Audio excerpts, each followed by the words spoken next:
Ayo berinvestasi akhirat, bangun rumahmu di surganya. Sempurnakanlah ibadah Anda dengan beramal jariah yang pahalanya tidak terputus hingga akhir kiamat.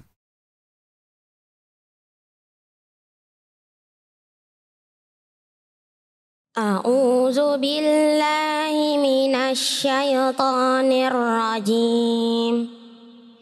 Bismillahirrahmanirrahim.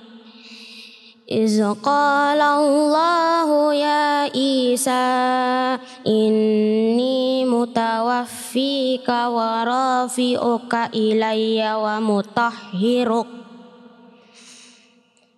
mutahhiruka minal ladzina kafaru wa ja'ilul ladzina tabauka fawqal ladzina kafaru وَجَائِلُ الَّذِينَ اتَّبَعُوكَ فَوْقَ الَّذِينَ كَفَرُوا إِلَى يَوْمِ الْقِيَامَةِ ثُمَّ إِلَيَّ مَرْجِعُكُمْ فَأَحْكُمُ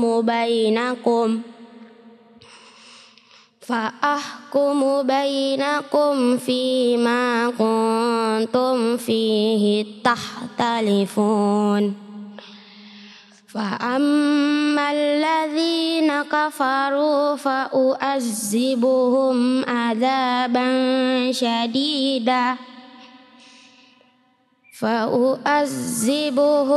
عَذَابًا شَدِيدًا فِي الدُّنْيَا وَالْآخِرَةِ وَمَا لَهُمْ مِنْ نَاصِرِينَ وَأَمَّا الَّذِينَ آمَنُوا وَعَمِلُوا الصَّالِحَاتِ فَيُوَفِّيهِمْ أُجُورَهُمْ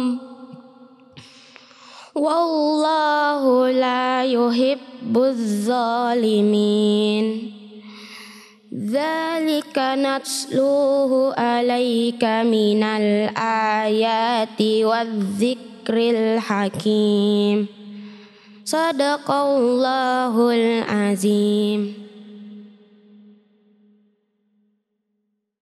Bismillahirrahmanirrahim. Assalamualaikum warahmatullahi wabarakatuh.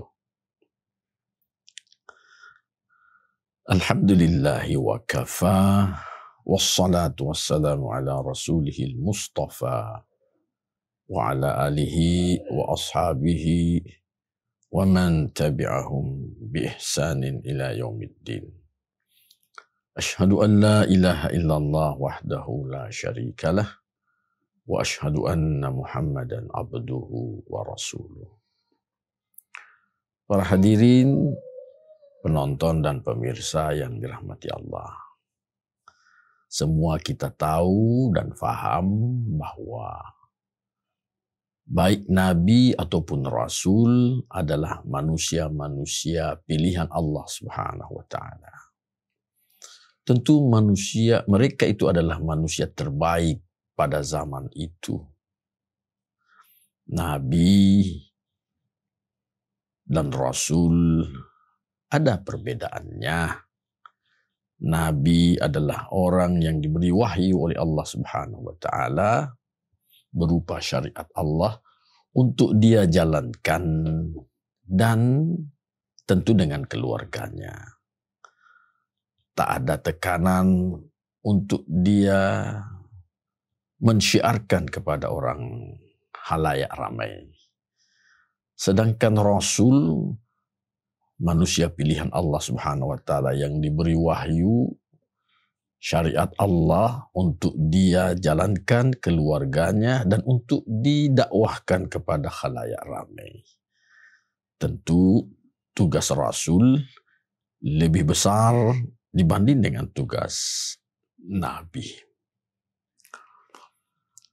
Karena baik Nabi dan Rasul adalah manusia-manusia terbaik, maka adalah kedurhakaan yang besar, kezaliman yang besar jika ada orang yang mengkriminalisasi Nabi dan Rasulnya.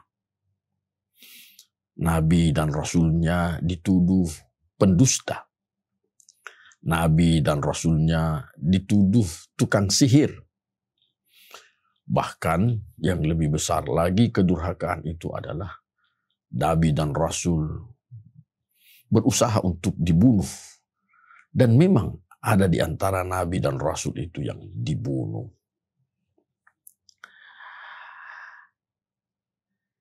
Ayat yang lalu yang sudah kita jelaskan sekilas bahwa Nabi Isa alaihissalam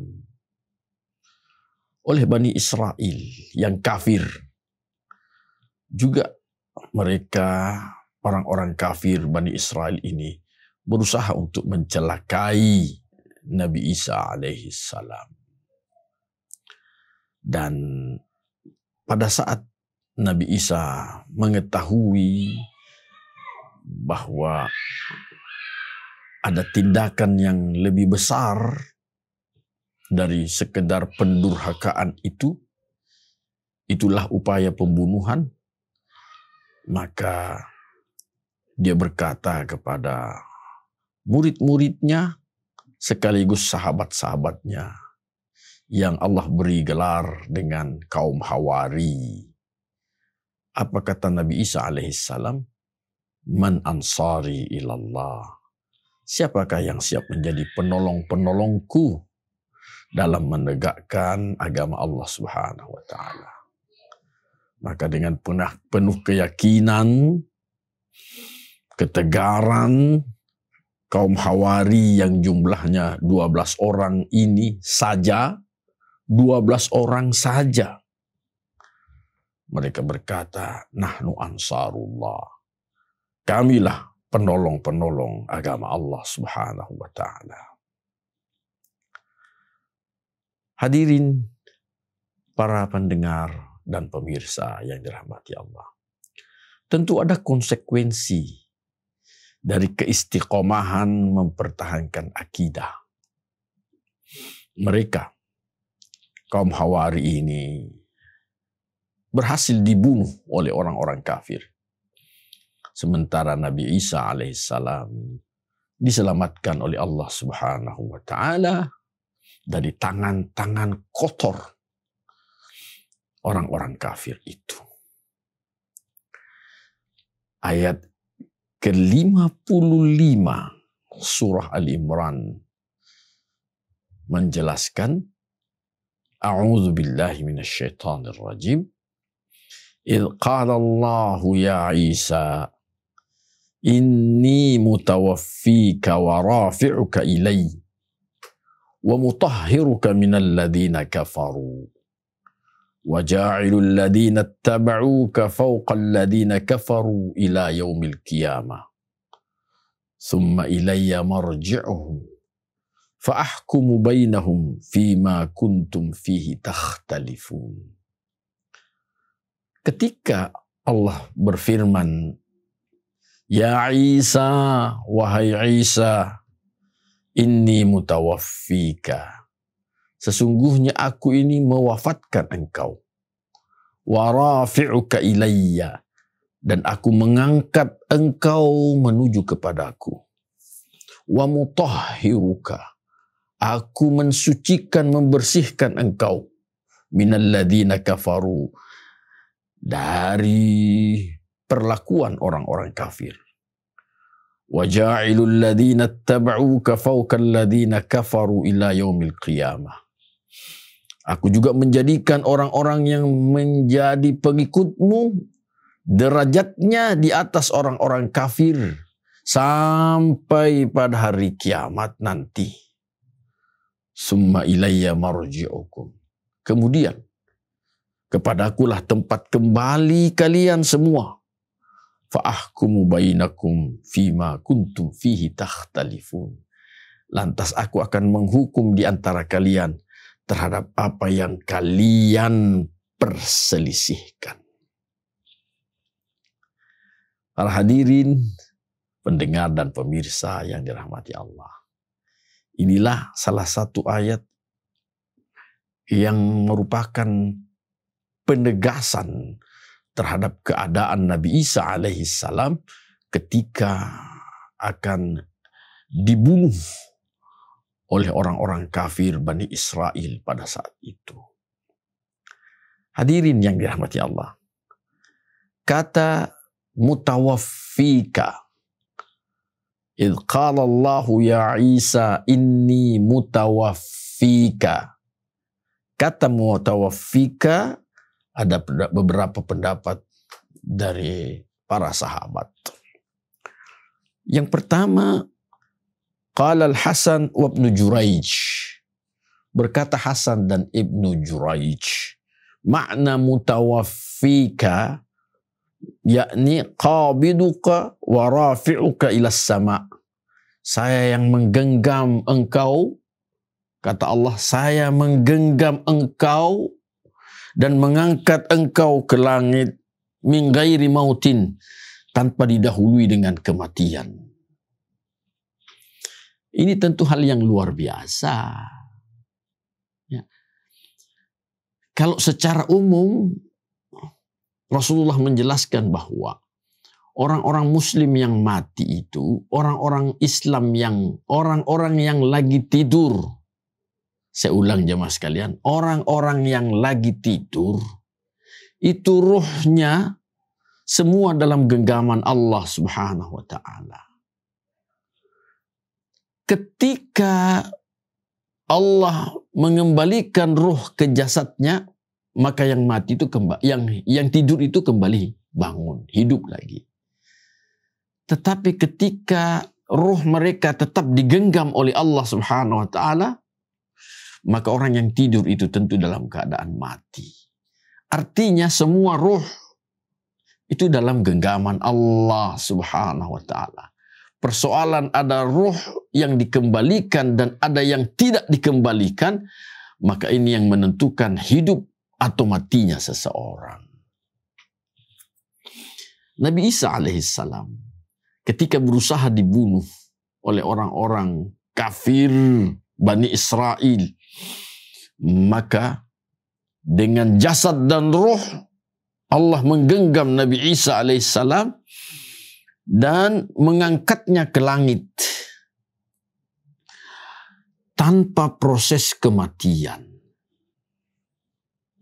Tanpa proses kematian. Bagaimana proses naiknya ke langit sudah dijelaskan pada episode yang lalu.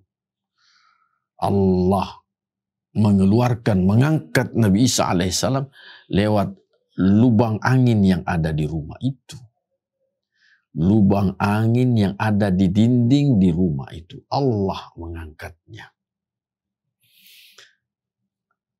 Sehingga itulah yang terjadi. Dan tentu kita semua meyakini tak ada yang mustahil bagi Allah Subhanahu wa taala. Bukankah Allah ala kulli syai'in qadir? Maha sanggup berbuat apa yang Dia maui. Yang kedua, jamaah sekalian, pendapat yang kedua tentang rafi'uka, yakni pendapat dari Rabi' bin Anas. Beliau mengatakan rafi'uka hiya wafatun naum. Itulah wafat tidur. Sebagaimana yang Allah nyatakan dalam Al-Quran, walladzi yatawaffakum bil-lail. Allah yang mewafatkan kalian di waktu malam. Jadi setiap orang yang tidur di waktu malam, maka rohnya itu digenggam oleh Allah Subhanahu wa taala. Pertanyaannya tentu, apakah pada saat itu ketika Allah mengangkat Nabi Isa alaihissalam, dia terlebih dahulu ditidurkan? Maka jawabannya wallahu a'lam. Hanya Allah yang maha mengetahui. Kenapa? Karena tak ada seorang pun juga yang melihat beliau diangkat oleh Allah Subhanahu wa taala. Sekali lagi, tak ada seorang pun yang melihat bahwa dia diangkat oleh Allah Subhanahu wa taala ke langit. Kalau tak ada seorang pun yang melihat, maka tentu termasuk sahabat beliau, kaum Hawari itu. Tak ada yang melihatnya.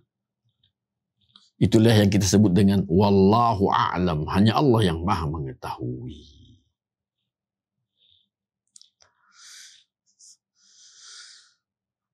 Kemudian pendapat yang ketiga tentang rafi'uka, yaitu pendapat Ad-Daraqutni.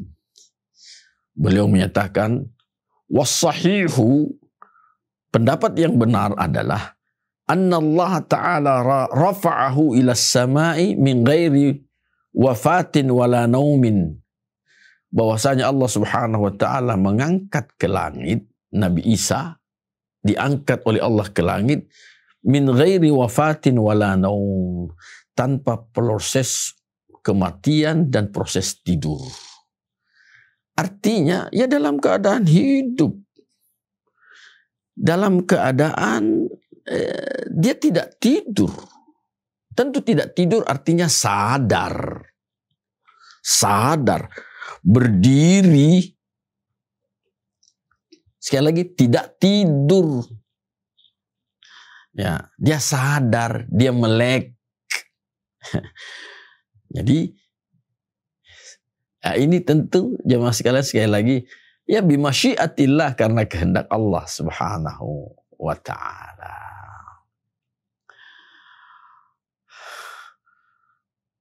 Selanjutnya Allah nyatakan, wa mutahhiruka minal ladina kafaru. Aku bersihkan engkau dari orang-orang yang kafir.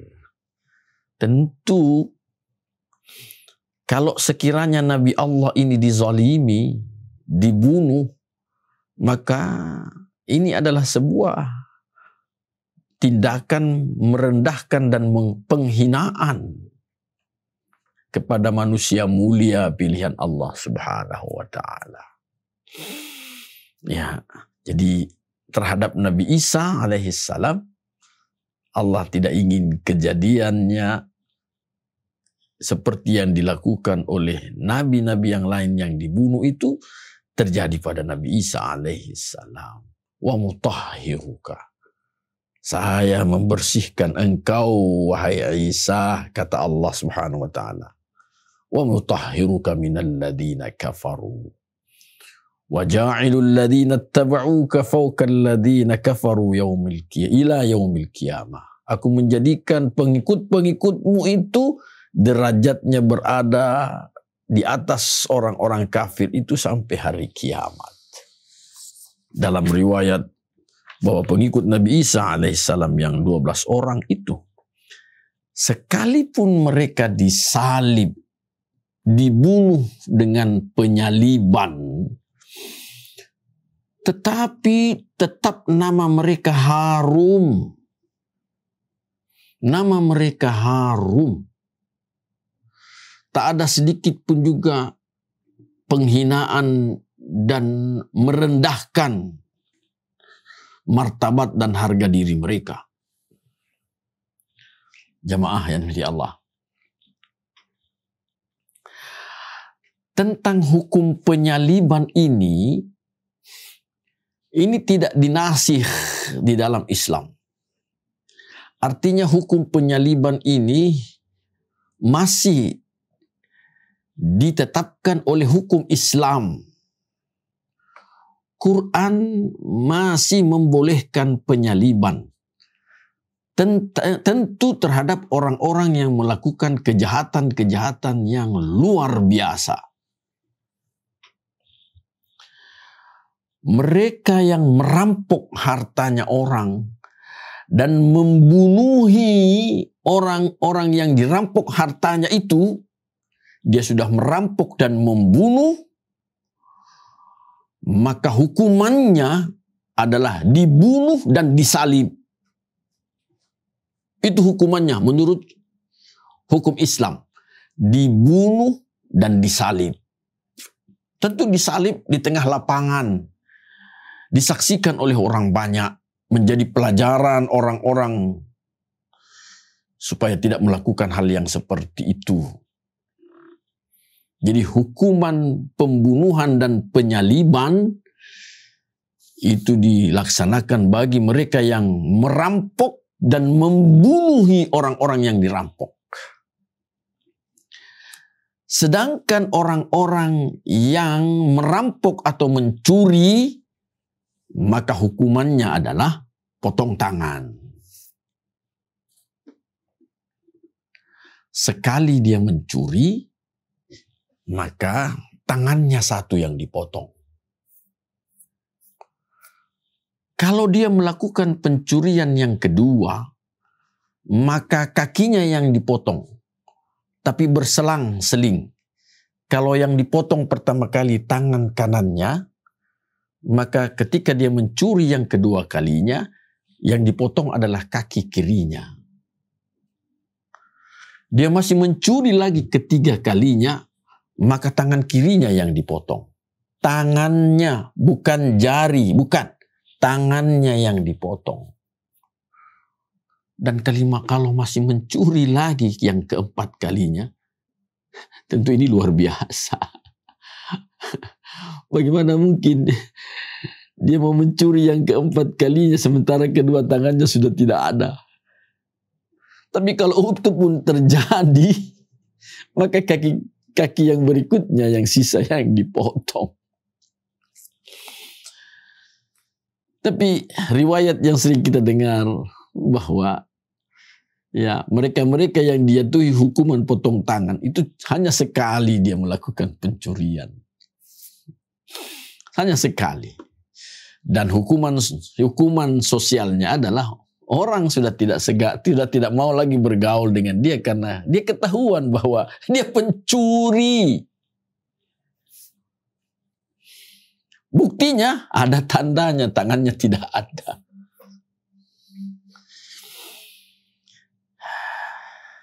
Adapun orang yang berzina, kalau yang berzina ini pernah menikah, dia menikah lantas dia berzina, maka hukumannya rajam. Rajam itu ditanam, dikubur sampai sebatas leher. Kemudian seluruh orang itu di tengah lapangan ditanam sampai sebatas leher. Semua orang yang lewat itu dianjurkan untuk melempari batu sampai orang itu mati. Kalau yang berzina itu masih bujang, belum pernah menikah, maka dia dicambuk 100 kali. Jemaah yang dirahmati Allah. Timbul pertanyaan, bagaimana dengan para koruptor? Apakah para koruptor itu masuk kategori merampok atau dia masuk kategori mencuri? Maka ada beberapa bahasan ulama, sekalipun ini tentu pelaksanaan hukumannya belum bisa di Indonesia, karena Indonesia bukan negara Islam. Indonesia tidak menerapkan hukum pidana Islam. Sehingga hukuman-hukuman pidana Islam yang sudah saya sebutkan tadi, itu tidak diberlakukan di Indonesia. Tapi sempat menjadi pembahasan beberapa ulama, bagaimana dengan para koruptor? Maka sebagian besar ulama kita menyatakan bahwa koruptor itu sudah layak untuk dihukum mati. Sudah layak dihukum mati para koruptor itu. Meskipun tidak disalib. Tidak disalib. Hadirin yang dirahmati Allah. وَجَعِلُ الَّذِينَ اتَّبَعُوكَ فَوْقَ الَّذِينَ كَفَرُوا إِلَى يَوْمِ الْقِيَامَةِ. Sampai sekarang, kaum Hawari itu senantiasa harum namanya, diabadikan di dalam Al-Quran. Kaum Hawari, 12 sahabat sekaligus pengikut Nabi Isa alaihissalam yang istiqamah mempertahankan keyakinannya. Di dunia namanya harum, tentu dari akhirat tidak diragukan kemuliaan yang bakal dia dapatkan di sisi Allah Subhanahu wa taala. Kemudian secara halus Allah menyatakan, "Tsumma ilayya marji'ukum fa'ahkumu bainakum fima kuntum fihi takhtalifun." Kemudian kalian semua, hai kalian orang-orang kafir Bani Israel yang masih hidup dan bangga dengan perbuatan bejat kalian, Kalian pasti mati dan kalian akan tetap kembali kepadaku, kata Allah. Fa'ahkumu bainakum fima kuntum fihi takhtalifun. Lalu aku akan menghukum di antara kalian terhadap apa yang kalian perselisihkan. Jemaah sekalian, ada dua hal yang diperselisihkan mengenai Nabi Isa alaihissalam. Yang pertama adalah perselisihan tentang apakah Nabi Isa mati atau tidak. Maka jawabannya tegas sesuai dengan Al-Quran, Nabi Isa tidak dibunuh. Nabi Isa tidak dibunuh. Yang kedua, bagaimana dengan mereka-mereka yang seolah-olah prihatin dengan pemandangan yang terjadi pada saat pembunuhan kaum Hawari, dan termasuk diantaranya adalah salah seorang yang diserupakan Nabi Isa wajahnya juga dibunuh, disalib. Bagaimana itu?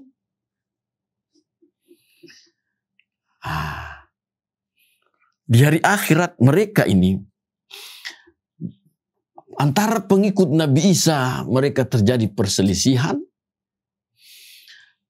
Quran menyatakan bahwa kita, pengikut Nabi Muhammad sallallahu alaihi wasallam, itu menjadi penengah atas perselisihan mereka. Dan Rasulullah sallallahu alaihi wasallam yang menjadi saksi atas penyelesaian kita terhadap perselisihan mereka. Allah nyatakan dalam Al-Quran, wa kadzalika ja'alnakum ummatan wasata litakunu syuhada 'alan nas wa yakuna ar-rasulu 'alaikum syahida. Dan begitulah kami jadikan kalian, hai orang Islam, sebagai umat wasit. Wasata, wasit.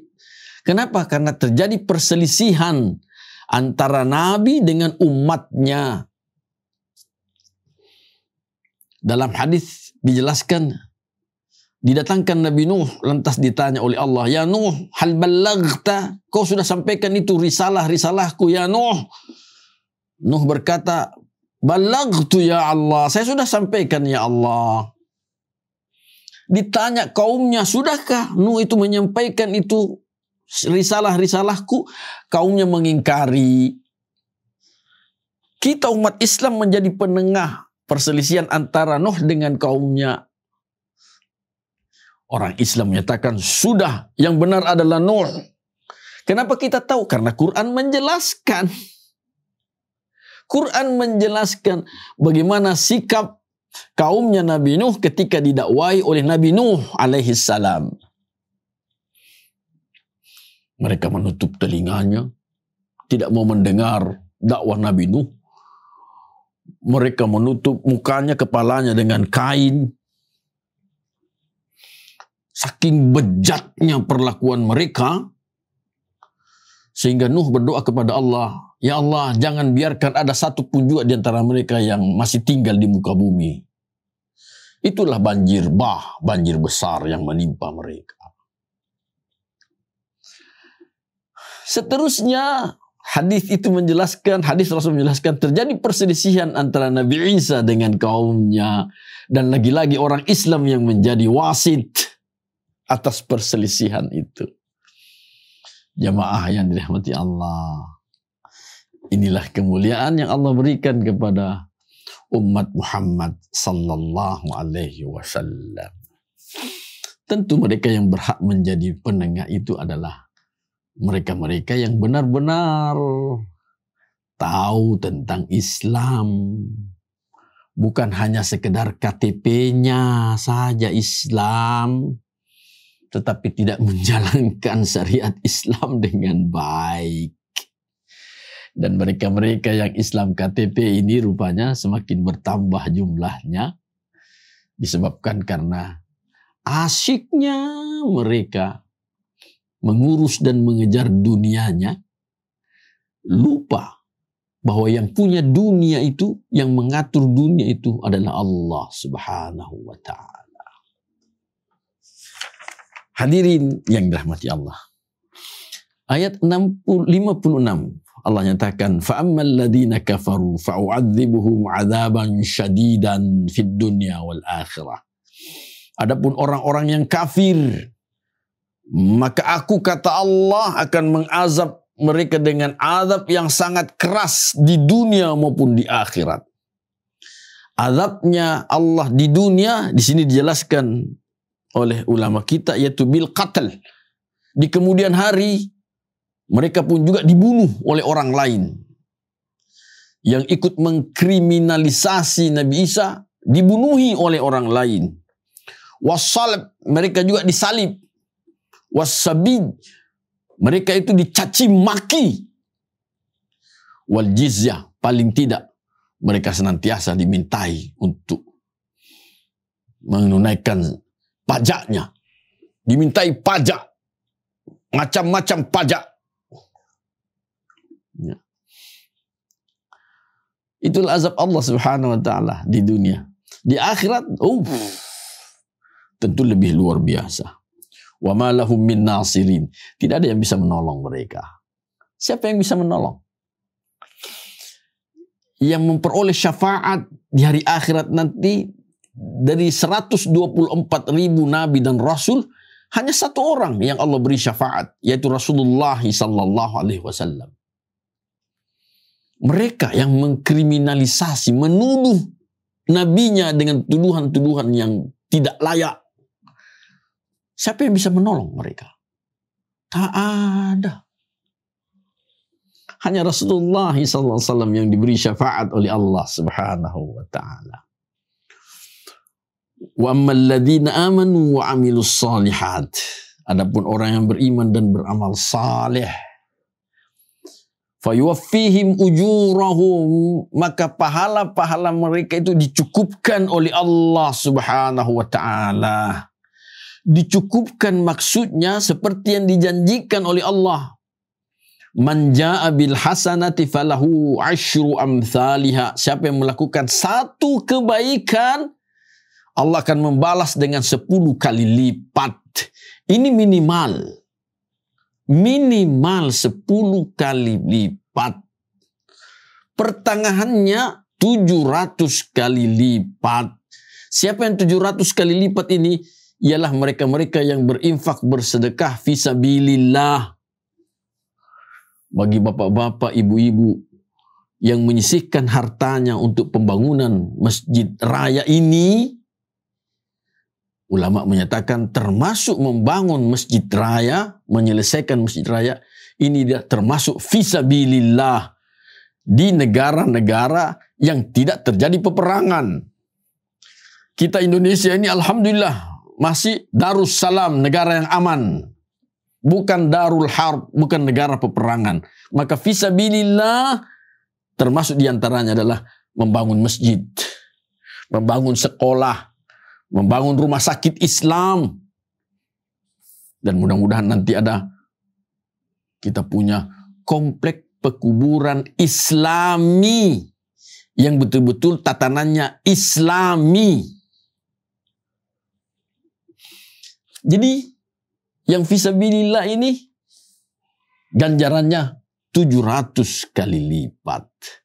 Maksimalnya ganjaran kebaikan itu unlimited, tak terhingga. Allah katakan wallahu yudha'ifu liman yasha. Allah melipat gandakan lebih daripada itu bagi siapa yang dikehendaki. Itu yang disebut dengan fayuwaffihim ujurahum. Tidak pernah Allah mengurangi pahala-pahala mereka. Tetapi bisa jadi manusia itu sendiri yang mengurangi pahalanya. Kapan manusia itu sendiri mengurangi pahalanya? Kalau dijelaskan oleh hadis Rasulullah, oleh Allah dijelaskan. Dia berbuat baik, tapi sering disebut-sebut kebaikannya tadi. Itulah yang Allah SWT menyatakan, ya ayyuhalladzina amanu la tubtilu sadaqatikum bil manni wal adha. Hai orang yang beriman, jangan batalkan pahala sedekahmu dengan banyak menyebut-nyebutnya dan menyakiti hati orang yang diberikan sedekah. Artinya pahala dari perbuatan baik itu Dia gugur disebabkan karena orangnya sendiri, bukan Allah. Orang dia sendiri yang menggugurkan pahala kebaikannya. Allah itu maha adil. Allah itu maha pengasih penyayang. Fayuwaffihim ujurahum. Wallahu la yuhibbul zalimin. Allah tidak menyukai orang-orang yang zalim. Dzalika natluhu 'alaika minal ayati wadh-dzikril hakim. Itulah kami bacakan kepadamu wahai Muhammad ayat-ayat Allah. Dan ini adalah merupakan peringatan yang bijaksana. Tentu ayat ini dibacakan kepada Rasulullah dan tentu untuk kita juga karena Quran ini kan untuk kita. Quran ini untuk disampaikan kepada orang-orang yang mau ingat. Fadzakir fa inna dzikra tanfa'ul mu'minin. Beri peringatan karena peringatan itu bermanfaat bagi orang-orang yang beriman. Ya. Tentu peringatan Allah Subhanahu wa taala adalah peringatan yang bijaksana. Jamaah yang dirahmati Allah, mari kita senantiasa mengarahkan hati, pikiran, langkah kaki kita dalam koridor keridaan Allah Subhanahu wa taala. Pasti Allah akan memberikan dunia kepada kita dan tentu kasih sayangnya Allah pun akan senantiasa menyertai kita. Semoga Allah merahmati kita semua. Hadanallah wa iyyakum ajma'in. Assalamualaikum warahmatullahi wabarakatuh. Ayo dukung media dakwah Masjid Agung Al-Akbar dengan ikut berdonasi pengadaan alat multimedia dan operasional dakwah. Usia boleh terputus, pahala jariah mengalir terus.